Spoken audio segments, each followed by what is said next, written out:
जनवरी 2019 में मोदी सरकार ने सामान्य वर्ग के गरीबों को 10% आरक्षण दिया, लेकिन मामला सुप्रीम कोर्ट पहुंच गया।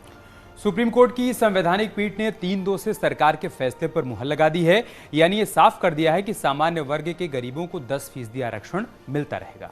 अब आप आसान शब्दों में ये समझिए कि पूरा मामला क्या है। गरीब सवर्णों के लिए 10% आरक्षण मोदी सरकार ने संविधान में संशोधन किया था। 103वां संशोधन था वो। सवर्ण वर्ग को आरक्षण पर सुप्रीम कोर्ट में चुनौती दी गई थी। मैराथन सुनवाई लगभग 7 दिनों तक चली और ईडब्ल्यूएस कोटे को लेकर अपनी अपनी दलीलें भी रखी गई। 3 जजों ने पक्ष में और 2 जज ने विपक्ष में फैसला सुनाया। तो सरकार ने क्या पक्ष रखा, ये भी आपको बता दें। केंद्र सरकार ने सुप्रीम कोर्ट में अपना पक्ष रखा कि समानता का दर्जा दिलाने के लिए व्यवस्था जरूरी है। आरक्षण पा रहे किसी दूसरे वर्ग को इससे नुकसान नहीं होगा। 50% की सीमा वो कोई संवैधानिक व्यवस्था नहीं है। व्यवस्था सुप्रीम कोर्ट के एक फैसले से आई है।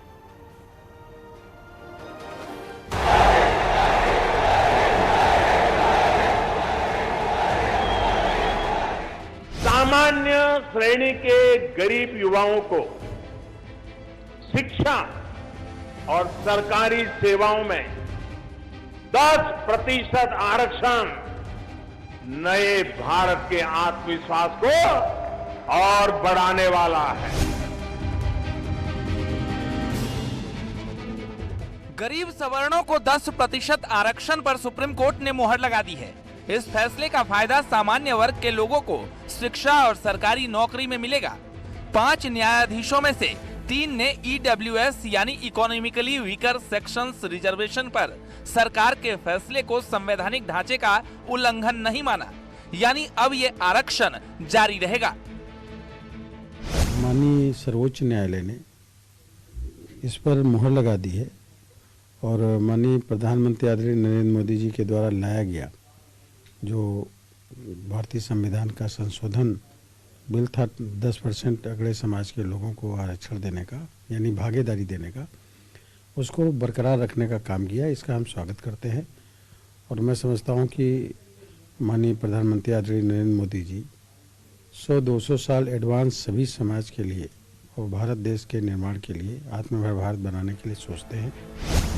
भले ही आर्थिक आरक्षण पर सियासी कोटे की लड़ाई शुरू हो गई हो, लेकिन बीजेपी का कहना है कि 2019 में लाए गए 10% ईडब्ल्यूएस आरक्षण को बरकरार रखते हुए सुप्रीम कोर्ट के बहुमत के फैसले ने पार्टी के रुख और प्रधानमंत्री नरेंद्र मोदी के सबका साथ, सबका विकास, सबका विश्वास के नारे की पुष्टि की है।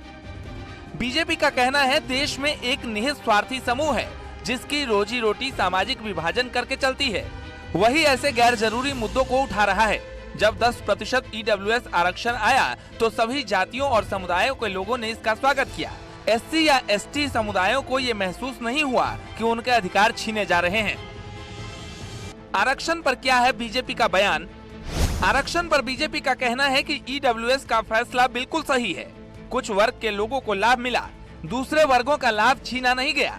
भेदभाव की संस्कृति पर विराम लगा। पीएम मोदी का ऐतिहासिक फैसला है। बीजेपी का कहना है कि जब ईडब्ल्यूएस का फैसला लिया गया था तब हिंसा की एक भी घटना नहीं हुई और ये सद्भाव आज भी जारी है। ईडब्ल्यूएस आरक्षण उन लोगों को उच्च शिक्षा और रोजगार में समान अवसर प्रदान करके सामाजिक समानता लाता है जिन्हें उनकी आर्थिक स्थिति के कारण मुख्य धारा से बाहर होना पड़ा। सुप्रीम कोर्ट ने ईडब्ल्यूएस आरक्षण को अपनी सहमति देते हुए कहा कि ये कानून बुनियादी ढांचे का उल्लंघन नहीं करता। मोदी सरकार ने ओबीसी समुदाय के हितों की रक्षा के लिए एक ओबीसी आयोग की लंबे समय से चली आ रही मांग को पूरा किया है और एससी/एसटी अधिनियम के प्रावधानों को और कड़ा करके इस समुदाय के लोगों की गरिमा और सुरक्षा सुनिश्चित की है। बीजेपी ने कहा कि प्रधानमंत्री की ज्यादातर विकासात्मक योजनाएं जैसे स्वच्छ भारत, मुद्रा, जनधन, उज्ज्वला, आयुष्मान भारत का लाभ एससी/एसटी और ओबीसी समुदाय को हो रहा है। आज पीएम मोदी के नेतृत्व में सबसे ज्यादा एससी/एसटी और ओबीसी सांसद और विधायक बीजेपी के हैं। इसलिए पार्टी को एससी/एसटी और ओबीसी विरोधी बताना विरोधियों का कुतर्क है। Bureau report, news 18।